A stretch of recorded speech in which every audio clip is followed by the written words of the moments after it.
नमस्कार, मैं आपके साथ प्राची पांडे। आप देख रहे हैं ग्रामीण न्यूज़ और हमारे खास कार्यक्रम मेरा गांव मेरा प्रधान में आप सभी का स्वागत है। दोस्तों, आज हम बसडीला नाम के एक गांव में आए हुए हैं, जहां के प्रधान जी भी हमारे साथ जुड़े हुए हैं। अब प्रधान जी से इस गांव के बारे में जानते हैं और समझने की कोशिश करते हैं कि इस गांव की आखिर क्या कहानी है, क्या समस्याएं हैं और इन समस्याओं का निवारण प्रधान जी की नज़र में कैसे हो सकता है।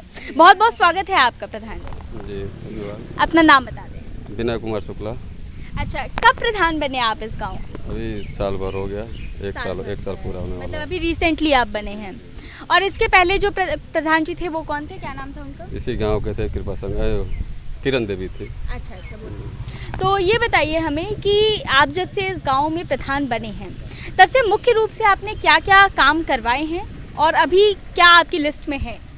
मुख्य रूप से यही काम था कि जो शासन द्वारा अभी सबसे पहला प्राथमिकता है विद्यालय, पंचायत भवन, बस ये दो पे ज़्यादा प्रेशर था, उसको हमने लगभग कंप्लीट करा लिया है। और रही बात काम करने वाली बात है कि क्या है, काम तो बहुत है लेकिन बजट हम लोगों का बहुत कम आता है। इस हिसाब से अभी कल हम लोगों की मीटिंग हुई थी, डीएम सर लिए थे, तो हम लोग भी कंप्लेन किए थे कि लिमिट बजट है, काम ज़्यादा है, या तो बजट बढ़ाया जाए या तो काम ख़त्म नहीं हो पाएगा। उन्होंने आश्वासन दिया है कि नहीं, बजट बढ़ाया जाएगा, आप लोग काम कराइए। तो सिर्फ मनरेगा एक ऐसा बजट है कि जिसमें काम किया जा सकता है। तो मान लीजिए मनरेगा से पेमेंट ही नहीं होता है।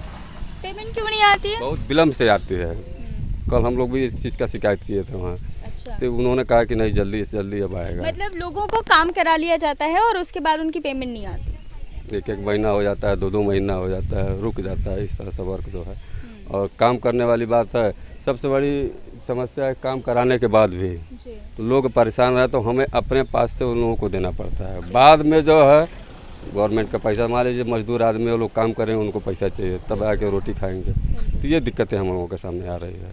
प्रधान जी, आपने बोला कि बजट बहुत कम है और काम बहुत ज़्यादा है, तो मैं आपसे जानना चाहती हूँ कुछ ऐसे काम जो बजट की वजह से नहीं हो पा रहे हैं। हर काम है, जैसे मान लीजिए यहाँ हरिजन बस्ती की नाली की बात है, तो हमारे पास अभी बजट है, कुछ रोक के बैठे हैं। बसडीला गांव के अंदर कोई वर्क नहीं किए, सिर्फ पंचायत भवन और ये विद्यालय। उसके अलावा कोई काम नहीं किए हैं। सिर्फ हरिजन बस्ती के लिए हम पैसा रोक के बैठे हैं, जो भी है उसको यहाँ इन्वेस्ट करेंगे। अच्छा, गांव में क्या क्या काम होना बाकी है? जैसे मान लीजिए सड़कें बनी हुई हैं आपके यहाँ पे? सड़कें हैं, सब डैमेज है, कच्ची गलियाँ हैं, उनको भी पक्का करना है।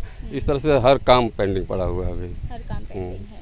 यानी वहाँ विद्यालय में वो आंगनबाड़ी नहीं है ना हमारे गांव में, और ना ही किचन शेड है। नियुक्ति नहीं हुई है इन लोगों की? नियुक्ति है, आंगनबाड़ी केंद्र ही नहीं है। अच्छा, केंद्र नहीं है? नहीं है। तो इस तरह से बहुत काम है, हर चीज़ पेंडिंग पड़ा हुआ है। तो मान लीजिए उसके लिए पैसा चाहिए। बिल्कुल। और जब पैसा ही नहीं है तो कहाँ से किया जाएगा? तो देखिए, ये एक सबसे बड़ी समस्या है जो कि प्रधान जी हमें बता रहे हैं कि गांव में काम बहुत ज़्यादा है और बजट बहुत कम है। इस वजह से कई सारे काम जो है वो पेंडिंग बचे हुए हैं। आपने अभी हरिजन बस्ती के बारे में हमें बताया, ज़रा उस समस्या को थोड़ा और एलाबोरेट करके बताइए। देखिए, वहाँ जो है आज तक नाली नहीं है, लगभग 100 घर के आसपास होंगे लोग। दिक्कतें हैं, लोग गड्ढा खोद के सोख्ता भी सरकार कुछ बनवाई है, लेकिन सिर्फ सोख्ता से काम नहीं चलेगा। हर परिवार को सोख्ता भी नहीं बनाया जा सकता है। इस तरह से लोग नहाते हैं, बाल्टी से पानी भर के ले किसी गड्ढे में फेंकते हैं। ये दिक्कत है, हमने देखा है, ठेला पे लाद के लोग ले आते हैं, बाल्टी में लेके आते हैं, हमने भी देखा है। ये समस्या जो इसी वादा पे करके हम कहे थे कि नहीं, हम चुनाव लड़ रहे हैं और हम बनवाएंगे और बनवाएंगे। आज सबके सामने कह रहे हैं कि हम ही बनवाएंगे। सिर्फ ज़मीन जो हमको नहीं मिल पा रही है कि उस पानी को निकासी किया जाए। कोई तालाब वगैरह नहीं है? तालाब वगैरह कुछ नहीं है, खलिहान की ज़मीन है, चाहे बंजर की ज़मीन है, उसी को खोदाई करके अगर जो प्रशासन मदद करेगा तो उसी में गिराएंगे। अच्छा प्रधान जी, ये तो हो गई आपकी हरिजन बस्ती की बात, क्योंकि यहाँ पर बहुत ही अचंभित करने वाली बात है कि एक गांव है जहाँ पर नाली ही नहीं है और पता नहीं कब से नाली नहीं है। ये भी नहीं कि पहले थी बाद में बंद हो गई या कुछ ऐसा। नाली नहीं है।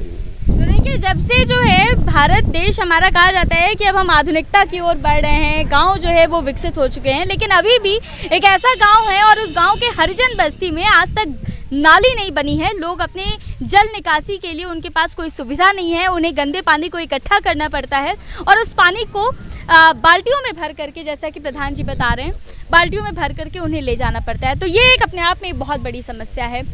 अच्छा, इसके लिए क्या व्यवधान आ रहा है बीच में, दिक्कत क्या आ रही है? दिक्कत है यहाँ 2 ग्राम सभा है अगल बगल। हमारे ग्राम सभा में तो मान लीजिए जगह है कि अगर जो PWD किनारे से निकाल लेंगे, लेकिन दूसरा ग्राम सभा है, वहाँ के भी प्रधान महोदय से हम लोगों की बात हुई थी पिछले साल, तो उन्होंने कहा ठीक है, लेकिन सड़क पे अतिक्रमण है, उसको हटाने के लिए जब हटाएंगे तब जाकर वो रोड खाली होगा। इस वजह से अभी रुका बस रुका है। अच्छा प्रधान जी, ये बताएं, अगर हम आपसे पूछें आपके गांव के खेती किसानी के बारे में, तो गांव में मुख्य रूप से खेती किसकी होती है या फिर लोग किस काम पर ज़्यादा डिपेंड हैं अपने रोजगार के? देखिए, खेती सिर्फ 2 तरह की यहाँ होती है, धान और गेहूँ, 2 फसल बोई जाती है और तीसरा फसल वगैरह नहीं, सब्जी और जो नहीं यहाँ बोई जाती है। और पानी लगता नहीं है, यहाँ निकल जाता है, ऊंचा ज़मीन है हम लोगों की, उसमें कोई दिक्कत नहीं है। और 2 ही तरह की सब्जी में फसल बोई जाती है। अच्छा, और बीज भंडार वगैरह हैं क्या आपके गांव में? नज़दीक में है। नज़दीक में है, इधर 2 किलोमीटर, इधर 1 किलोमीटर पे। अच्छा, चलिए, ये एक अच्छी बात है कि कम से कम आपके यहाँ के किसानों को बहुत दूर नहीं जाना पड़ता है। अच्छा, मुख्य रूप से रोजगार क्या करते हैं आपके गाँव के लोग? ये लोग मजदूरी, यहाँ के जो हरिजन बस्ती के जीवन यापन के लिए अपन लेबर मजदूरी, रिक्शा, जो भी यही काम करते हैं। अच्छा, ठीक है प्रधान जी, आज के दौर में जो एक सबसे बड़ी समस्या देखने को मिल रही है वो है पलायन की। तो मैं आपसे जानना चाहती हूँ कि आपके गांव के कितने प्रतिशत युवा, लगभग भी आप बता सकते हैं, पलायन करके बाहर जाते हैं और क्या कार्य करते हैं, कुछ आपको जानकारी है इसकी? देखिए, बहुत तो जानकारी नहीं, लोग कुछ लोग पेंटिंग करते हैं और परसेंटेज की बात किए हैं तो युवा ज़्यादातर लोग बाहर निकल जाते हैं, क्योंकि गाँव पर रहने से न डेली काम मिल पाएगा, आना जीवन यापन हो पाएगा, तो मजबूरी होती है कि उनको बाहर जाना पड़ता है। बिल्कुल, लेकिन गांव में क्या काम मिलेगा? मान लीजिए ग्राम सभा से जब हम कराएंगे कुछ तब ना उनको मिलेगा। बरसात आ जाएगा, काम खत्म, उतना बजट है नहीं कि कंटिन्यू काम कराएंगे। इस वजह से जो है इस गांव के जो युवा हैं वो भी पलायन करते हैं, लेकिन मुझे ऐसा लगता है कि अगर गांव में ही इन लोगों को, इन युवाओं को अपॉर्चुनिटी मिले तो शायद वो अपने गांव में रह करके ज़्यादा बेहतर कर सकते हैं और गांव को जो है वो युवाओं की स्किल्स का भी पता चलेगा कि वो कितने स्किल्स हैं उनके अंदर। ये तो सही बात है, लेकिन उस तरह की व्यवस्था ही होनी चाहिए ना, व्यवस्था होना चाहिए तभी तो हो पाएगा। अच्छा, आपने बताया कि आपने सबसे पहले शिक्षा पर काम किया, क्योंकि इसको लेकर के प्रेशर भी बहुत था, तो शिक्षा में क्या क्या काम हुआ है आपके यहाँ पे? विद्यालय भवन में विकलांग शौचालय नहीं था, जो भी टॉयलेट थे सब एक भी चालू नहीं थे, ज़्यादातर मतलब डैमेज था। हमने उनको तोड़वा के जो पुराने थे उनको हटवा दिया और नया जो है बनवा के उसको कंप्लीट करा दिया, टाइल्स वगैरह जो भी था उसमें वर्क खत्म कर दिए हैं। अभी काम चल रहा है पंचायत भवन पे, जूनियर विद्यालय पे काम चल रहा है। और इसके अलावा आपने पंचायत भवन बनवाया है, राइट? अच्छा, ठीक है प्रधान जी, अब मैं आपसे जानना चाहती हूँ कि आपके गांव में कोई सरकारी डिस्पेंसरी या कोई हॉस्पिटल वगैरह? नहीं, गाँव में नहीं है। हालांकि शासन द्वारा ये है मंशा कि यहाँ खोला जाए, हम भी पहल की हैं कि नहीं खुल जाए तो बेटर रहेगा। उप स्वास्थ्य केंद्र की बात चल रही है और हमारे गांव के लोग हैं किस पे राजी हैं कि बनवा दिया जाए। अच्छा, वैसे अगर मतलब आपने बताया कि नहीं है, तो ऐसे में अगर किसी व्यक्ति की तबीयत खराब होती है इनकेस, तो फिर उसको कहाँ जाना पड़ता होगा? यहाँ से 4 किलोमीटर पे है एक स्वास्थ्य केंद्र और यहाँ से 2 किलोमीटर पे है स्वास्थ्य केंद्र, 2 हैं। और संसाधन है? संसाधन है, एम्बुलेंस वगैरह आ जाती है एकदम टाइम टू टाइम, फोन करने में तुरंत आ जाती है। चलिए, ये एक अच्छी बात है, लेकिन अगर गांव में ही एक स्वास्थ्य केंद्र हो जाए तो काफ़ी बेहतर होगा। बहुत बढ़िया होगा, सब लोग चाहते भी हैं। तो दोस्तों, आप समझ सकते हैं कि इस गांव में अभी तक जो सरकारी डिस्पेंसरी नहीं है उसकी वजह से लोगों को असुविधा होती होगी। हालांकि ये है कि एम्बुलेंस आ जाता होगा तो लोगों को काफ़ी कन्वीनियंस हो जाती होगी।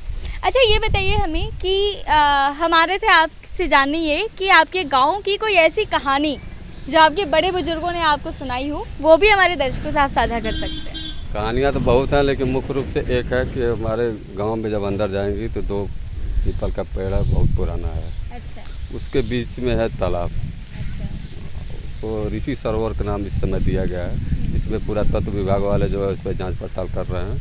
अच्छा। और योगी जी जो है उस पर करीब 20-22 लाख रुपए का प्रोजेक्ट भी दिए हैं। अच्छा। लेकिन अभी तक फिलहाल काम शुरू नहीं हो पाया है, शिलान्यास उसका कर दिया गया है। चुनाव में ही। वहाँ है, लोग कहते हैं कि नहाने से बीमारी ठीक हो जाती है। पूर्वज इसी तरह से कहानी सुना रहे थे और वही हम लोग भी जानते हैं।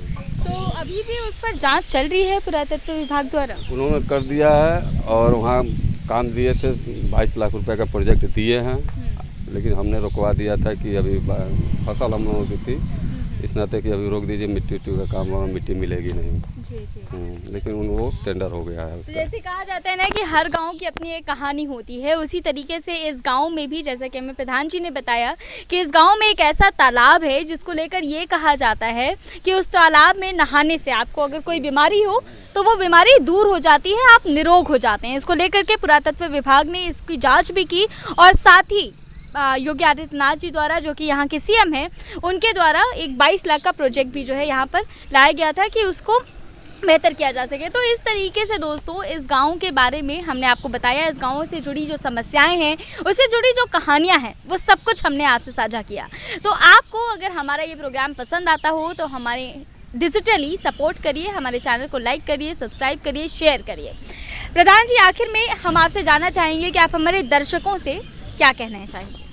दर्शकों से यही कहना चाहेंगे, जो भी हैं लोग अपने लगन से काम करें और सरकार से ये कहना चाहेंगे कि हम लोगों का बजट बढ़ाए ताकि हम लोगों का काम कर सकें। देखिए, ऐसे बहुत से प्रधान होते हैं जो ये कहते हैं कि भैया हमने गांव में बहुत काम करवा दिया है, हमारे गांव में किसी तरह की कोई दिक्कत नहीं है, हर चीज़ हम करवा दिए हैं।